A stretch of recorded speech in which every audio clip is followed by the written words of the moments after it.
Hey everyone, welcome to a special mailbox edition of Tim's Takes. So I put out a call on Twitter this morning for you to ask just various questions about LCS and Academy, and I'm going to go through a bunch of those and share my thoughts on them, in varying levels of detail. There's a lot, so I don't want to drag this out too long. And as a note, one of the reasons that I'm doing this week is that there's not going to be a podcast this week, so this is kind of supplementary content. I'm going to be away camping during the time where I would have done the podcast, so I'm taking the podcast off. We're doing a mailbox episode of Tim's Takes instead. So let's jump in with the first question, which comes from Joao Barros. Should FBI be in the conversation for the best player in the LCS? So here's my take on this. Yes, FBI should be in the conversation for the best performing player in the LCS right now. There's a kind of a niche kind of tension between the idea of best player in the LCS and best performing right now, because you can approach the question from different angles. Who is performing the best right now? Who would I want to have on my team for the long term that I would expect to be playing at a certain level? Who brings a certain amount of value? You could be performing super well in your role, but if there are three other players not far off of you in another position where the gap is different or the amount of value that it brings is different, that can be a little...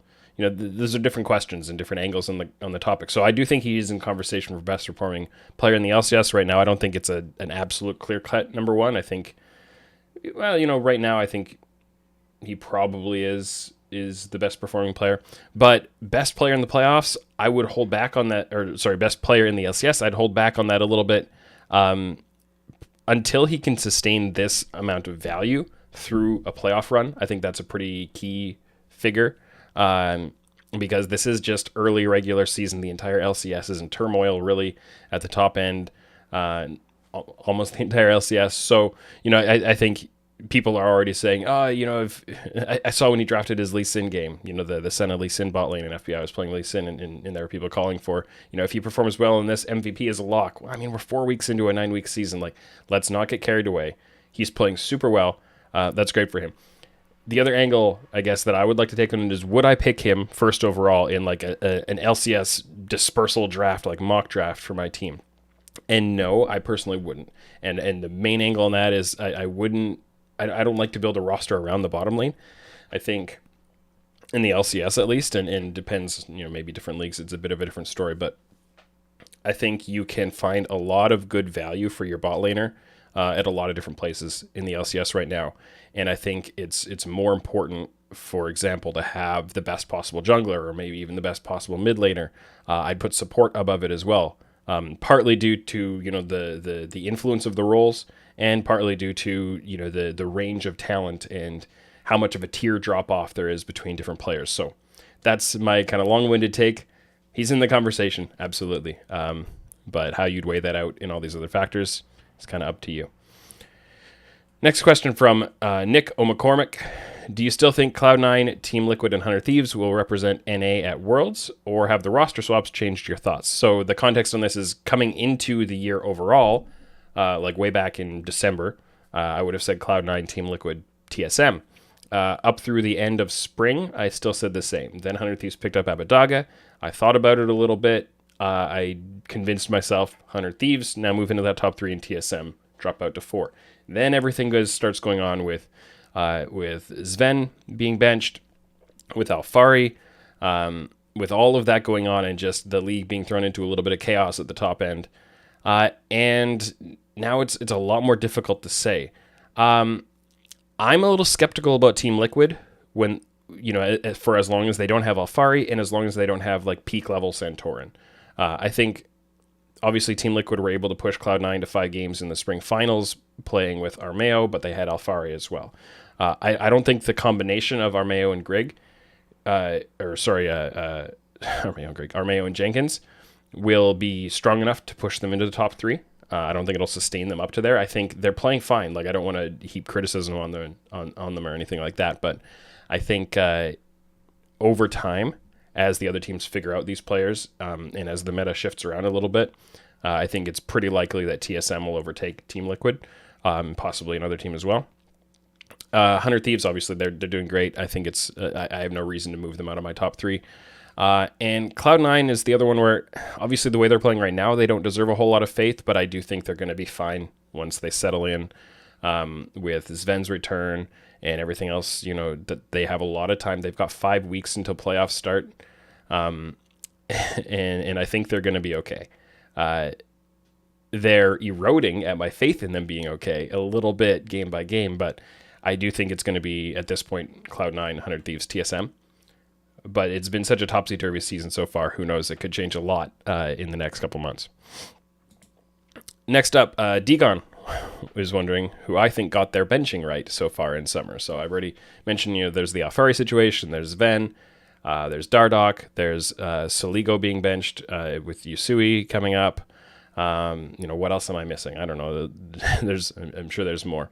The one that I would look at that I think makes the most sense in terms of the information I have and the decision that and the consequences and all of that, I think it is Dignitas with Dardoch. They've made a pretty clear statement that this was due to a behavioral issue, that there was something after the Friday game, coming in where they said, hey, he did something, and that just, broke the relationship, and it's done, and they let him go completely. I think, giving them the benefit of the doubt on whatever his action was and saying that, I obviously don't know what actions he took, whether there was lead up to it, whether there had been warnings put in place and this was like a third strike kind of thing, or whatever. I don't know. Right. But based on the information that I have, that's like, it sounds like the kind of thing where I think it's the right call. And the consequences of that are you have Acadian coming up. I think he's totally fine as kind of a fill-in jungler coming up out of Academy. He's got experience and all of that. And I'm somewhat positively biased on this decision based on seeing Will, their new Academy jungler, who they brought in, who I believe is 16 years old, might be 17, and impressed me a lot in his first Academy week, coming in, with completely no information about him, but then learning that he's so young and seeing how well he played. I think that's a nice little kind of side benefit of it. As for the other ones, like, I'm not a fan at all of the Soligo move. I think he's just straight up a better player than Yusui, and putting him into Academy is not going to benefit. I don't understand how it would benefit him, and I don't think it'll benefit the team either.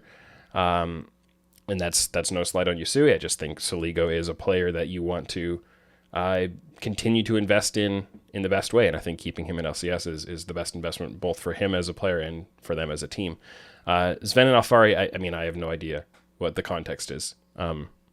You get hearsay, you get rumors, you get accusations. I don't know what of those are true. I do believe that there are lines that should not be crossed, and if the players cross those lines and got benched for it, then that's going to be whatever it is. I also believe that there are lots of tools and processes that can be used to de-escalate conflict and prevent things from reaching those lines or even approaching those lines, and that there's a pretty good chance that those tools and processes weren't effectively used. So, you can evaluate all these things from the outside with very minimal information. You can evaluate it at the point of the benching decision. You can evaluate it as what happened in the weeks or months leading up to that, who's at fault, all that kind of stuff. I don't know. It's all drama. I'm not going to get into it, but I think obviously the consequences of Alfari and Sven being moved off the starting rosters have been, it's hurt the teams a little bit, but I have no room to really judge whether that was the correct move, whether it was the right benching them was the right call to make. It all depends on the lead up to it. And hopefully there won't be long-term consequences for the players or for the teams or all of that coming out of it. And Cloud9 and TL will both be able to get back on track. Sleeping Ronin.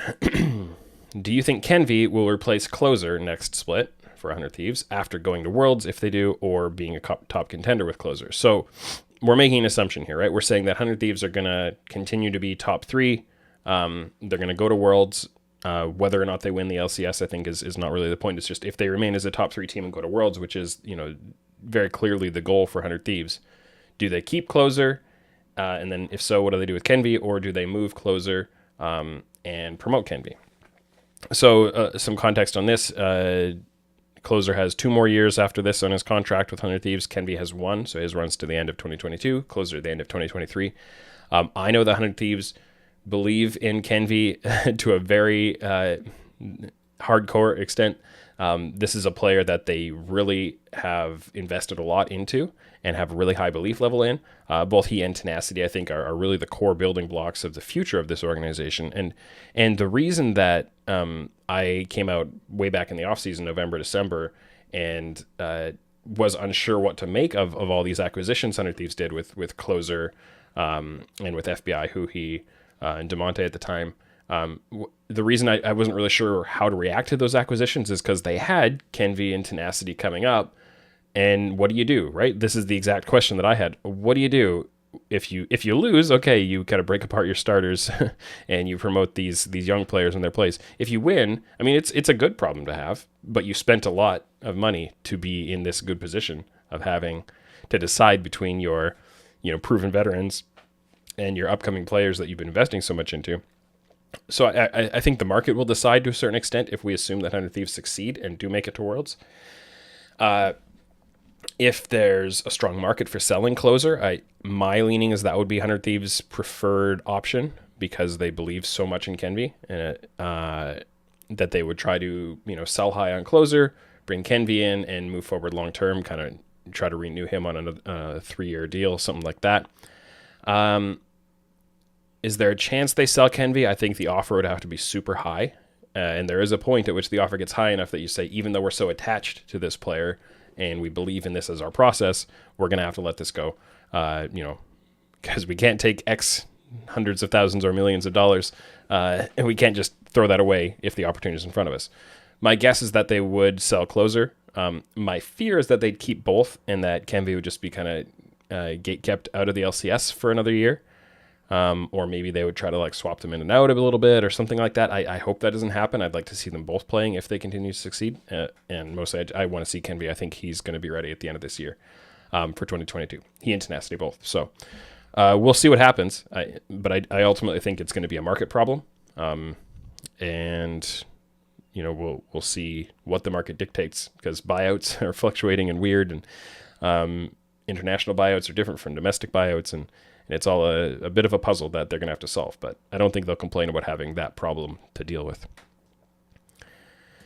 Next up, Isaac Bragg Gardner. Which Academy team is going to have the most representation in LCS next year, and why is it Cloud9 Academy? Is it? I mean, maybe. I think there are a couple of options, and they're kind of the obvious options if you know much about Academy. So Cloud9 Academy is one of the options. So they could promote... and promoting, when I say that, I mean internally or by moving them into another org, whether it's buyout or free agency or whatever it's going to be, just these players being in LCS next year. King is an option. Has had some time in LCS this year so far, but he could definitely be in LCS next year. Isles is another one. Both members of their bot lane very strong. I think you could stretch a little bit and say Copy might make it there. I think he might... a bit of a Palafox Saligo kind of story where this is his first year in Academy. I think he could maybe benefit from a second year based on what I'm seeing so far. But I do think he has LCS potential in general. Next year, it's a little bit of a stretch. Darshan and Surenfire as their top jungle. I think it's unlikely either of those will be in LCS. So I'd say there's a solid 2 and maybe a third for Cloud9 Academy. 100 Thieves Academy, or just we're talking about Tenacity and Kenvi, and they have a really good potential to be in LCS next year. I think 100 Thieves Academy, I mean, you look at it and you go, oh yeah, they'd want it to be themselves but they've got Someday and Closer in front of them, so I don't know what's going to go on there. But one way or another, those two are good enough that they should get a shot in LCS next year. Luger is better than a decent chunk of LCS bot laners right now, I believe. He should be in LCS next year. The main thing keeping him out is just the fact that he's an import and that somebody's going to have to pay for his contract. To buy him away from 100 Thieves, because 100 Thieves are not moving on from FBI, especially if they go to Worlds and all the things they've been saying. I think Papa Smithy was saying on Twitter the other day after he got FBI got Player of the Week, he's saying this is a player that we believe that opens championship windows for us. So Luger's not going to play for 100 Thieves LCS, but is anybody going to pay for him? Are they going to pull a Cloud9 with King and just leave him in Academy? I don't know. So... And I think Poom and Ryoma are a bit of a stretch. I think Ryoma is playing well in Academy right now, but I think he's had his opportunities, and it's a little bit of a reach to me to say that another LCS org is going to say that's our option to build our future around. And Poom, bit of a copy story there. I think he looks like he's got some stuff to give, and he's got some room to grow. But I don't know for next year. It's a maybe. I think 100 Thieves Academy has more players who are the quality that could be in LCS next year. I think all 5 you could argue, but there's a lot more complexity around. Does 100 Thieves give them the room to move up internally? Do they allow them to be bought by other organizations? I'm not sure.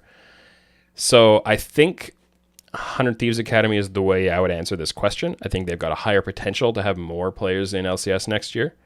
But I think the path to LCS is a little bit clearer for Cloud9. I think they've got a little bit more organizational flexibility. And I think there's less potential for them, which feels a little strange to say, to hold their resources in Academy and just keep them there for longer. But we'll see. I think both have a lot of options. Next up.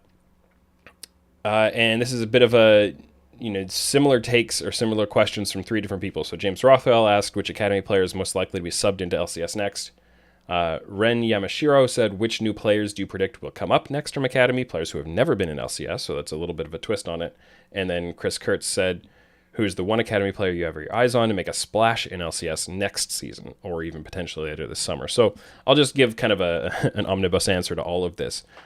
Some players that I think are possible like next up promotions, whether that's this split or next year. Prismal, Golden Guardians. I thought he should have been probably brought up for summer, along with Chime, and then the solo coming in. Stixxay has been playing pretty well, I think, this summer, but I think Prismal has done more than enough in Academy to get his shot. I think given the way Golden Guardians' year is going and their willingness to try to find their players that they can build towards in the future, because I think success for Golden Guardians this year is identifying 2 or 3 players from all the people they brought in to keep in the organization long term. Prismal, I think, is one of them, and I think they have a chance to give him some LCS games, give him some weeks this year, and prove it. NXI is another one, and part of this is the context on FlyQuest having already tried out 3 of their Academy players in LCS this past weekend. I think NXI is playing well enough in Academy that he could earn that chance. I think Jose Dioto is fine, but I think Jose Dioto is a better jungler than NXI, but I do think there are some things about the way Jose plays that maybe they'd want to try something a little different. And I think NXI has maybe earned that chance. And if they're going to continue experimenting with mixes of their LCS and Academy players, maybe they go for a Licorice NXI combo or Kumo NXI and keep their LCS bot lane in or something like that. I think NXI could be seen. Rosethorn for Golden Guardians, similar story with Prismal. I think Rosethorn is in a more comfortable meta right now. He's more of a ganking oriented jungler, likes to make a lot of early plays and path to the lanes. I think they could give him a shot. Not that Iconic doesn't deserve it, or again, similar to NXI Jose, I think Iconic does look like a stronger jungler than Rosethorn right now, but maybe they give Rosethorn some opportunity. I think if Viper gets his visa and gets into the US, I think I could see Immortals giving him some games to try it out. A bit of a stretch on that, but given how well he played in spring, I think you'd be remiss not to try it out unless it's going to cost you, your playoff positioning or something like that, and you don't want to take the risk. And a bit of a reach on this one would be Darshan. I think if Cloud9 continue to struggle for a couple more weeks and don't feel like they're at the level they want to be at, putting Darshan on the top lane for a different look might be something they'd want to try out. Speaking to the other angle on this, which an Academy player that I have my eyes on to make a splash, I could look at it a couple ways. So I could look at a player who could make a splash in 2022 or making the biggest long-term splash, over the next 2 to 5 years, say. In terms of who could make the biggest splash next year, and I know that with the previous part of this answer and then with this part as well, I'm going to give multiple names, but let's just look at it as most likely to least likely. So Prismal, I think, is the most likely to be subbed into LCS next. With this one, I think the most likely to be subbed in next, I would say Kenvi for 100 Thieves. I don't think there's pressure on 100 Thieves to do it. Not to be substitute next, to make a splash in 2022. Kenvi, I think, would be the next one, and I have spoken earlier in this video how I think that's a big piece of 100 Thieves' future, and I think the promotion of Kenvi and sale of Closer is more likely than the promotion of Tenacity and the sale of Someday. With Someday getting his green card and so on, I don't know, maybe they could sell him more easily with the green card. But Kenvi and Tenacity, maybe the combination of them, could definitely make a splash in 2022. Luger, I think, is probably the highest quality player who could be promoted and perform really well in LCS next year. I think it's between him and Isles right now, personally. King is in that mix as well, but one of those three players, I think Luger is probably the strongest from what I see, who could kind of fit into a team and carry really well. Now, most likely is a little hard to say because it is going to be maybe a little bit more tough for teams to fit him in as an import into their long-term plans, and then the cost that they're going to pay to get him, and the relative drop-off between him and a non-import option and a less expensive option, just a straight-up free agent they might be able to get. I don't know, but I think he probably has the highest quality level of a player that could come in. King is similar. I think there's a back and forth between Luger and King and who I think is the best player between the two of them all year, really, since Luger came over. Right now I'm a little higher on Luger, but we'll see what happens there. Isles, I think, could definitely move into LCS. I can see C9 moving him somewhere because they've got Vulcan in front of him, so I don't really see a reason for them to promote internally unless they want to pull a sell Vulcan, promote Isles kind of thing, which they've done before. I personally wouldn't go that route, but he could definitely make a splash next year. And then Ayla is another one who feels a little bit more like a dark horse at this point. I think with Team Liquid Academy struggling to a certain extent, he hasn't been able to shine quite as brightly as he did earlier some points in spring. But I do think he's another player who is on a similar scale to Isles and could fit in well somewhere. Speaking of who could make a bigger splash longer term, my number one is Jojo Pion. And I've spoken about him before as a 16-year-old mid laner who's got such an aggressive mindset and so much kind of proactivity to him, that is learning to be a shot caller and take control of games and be a leader. He's a guy who is going to need time to figure out his consistency and his fit and a coaching staff that can work with him well, being so young and needing to just mature as a person. I'm sure I am only assuming based on age, and all of that, and based a little bit on the way he plays in game. I'm sure there's some opportunity for that to kind of mellow out a little bit without losing his edge. But I think long term, I think in 2022, he might have, if he comes into the LCS as a 17-year-old, he might have a bit of an up and down year. But longer term than that, I think this guy can be a superstar for the league, and I am very excited to see it happen. He's kind of like he's similar to a Kenvi and Tenacity kind of pairing, but a year earlier in, and earlier in academy. So I think he's a little bit ahead on the development curve than they were.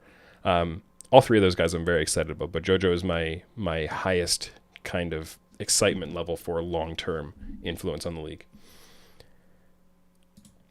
All right, Aiden Gibson. After this split, do you see a lot of current rosters being replaced by more academy talent? Or will we have a more stagnated offseason with more imports? So I know what I hope for, and what I hope for is that we'll have more promotion out of academy and into the LCS. Do I think we will see it is a slightly different question. So I think we've seen some pretty good signs from the moves that have happened. When you look at Neo and how well he's done, when you look at Saligo, aside from, this just goes to show how much I disagree with him being sent to academy. I think he was playing quite well throughout the year. I think he's a success story for a player coming out from academy. Not that this is his first time in LCS, but I think he is generally a success story. Ablaze Olive, I think, has been growing quite well over the course of the year. Danny is doing very well early. Of course, he came from an amateur, not academy, but still Fudge is another case. I think you have a lot of really good success stories that other organizations are going to want to emulate or that they can gain confidence from. They can look at Golden Guardians and say, hey, this year hasn't been great for them, but even with all the losing, Ablaze Olive is looking like a piece that they can build on. And if they can add the right pieces around that and have one or two other players, like young players or inexperienced players like him, they can move a couple notches up kind of the organizational power rankings and increment on top of that. I think those success stories should drive teams to be saying, We don't need to import all of our new players. We can promote from academy. It might take an extra year, but this is long-term going to be good for us. Whether or not organizations are willing to have that patience of just spending a full year on some of these players before they become kind of that level of quality to contest for the top 5 or the top 3, I'm not sure. I think we probably need a little more time of more development in academy. I think the wave needs to be built up out of academy more, because I think what we're really seeing, a really big takeaway this year, is that there's a lot more talent at the amateur level than LCS orgs probably expected. There are quite a few players there that are either very young and show high potential and can be developed well, or who are now in their early 20s and are kind of taking over amateur really effectively and might still have some good time to break into that LCS level. And I think the takeaway you can get from those, the 21, 22-year-olds who are doing so well in amateur and still showing that they have a lot of room that they can grow with good coaching, is that you can say, and if we had caught these guys by actually paying attention to them when they were 17, 18, think of how much further ahead they would be now.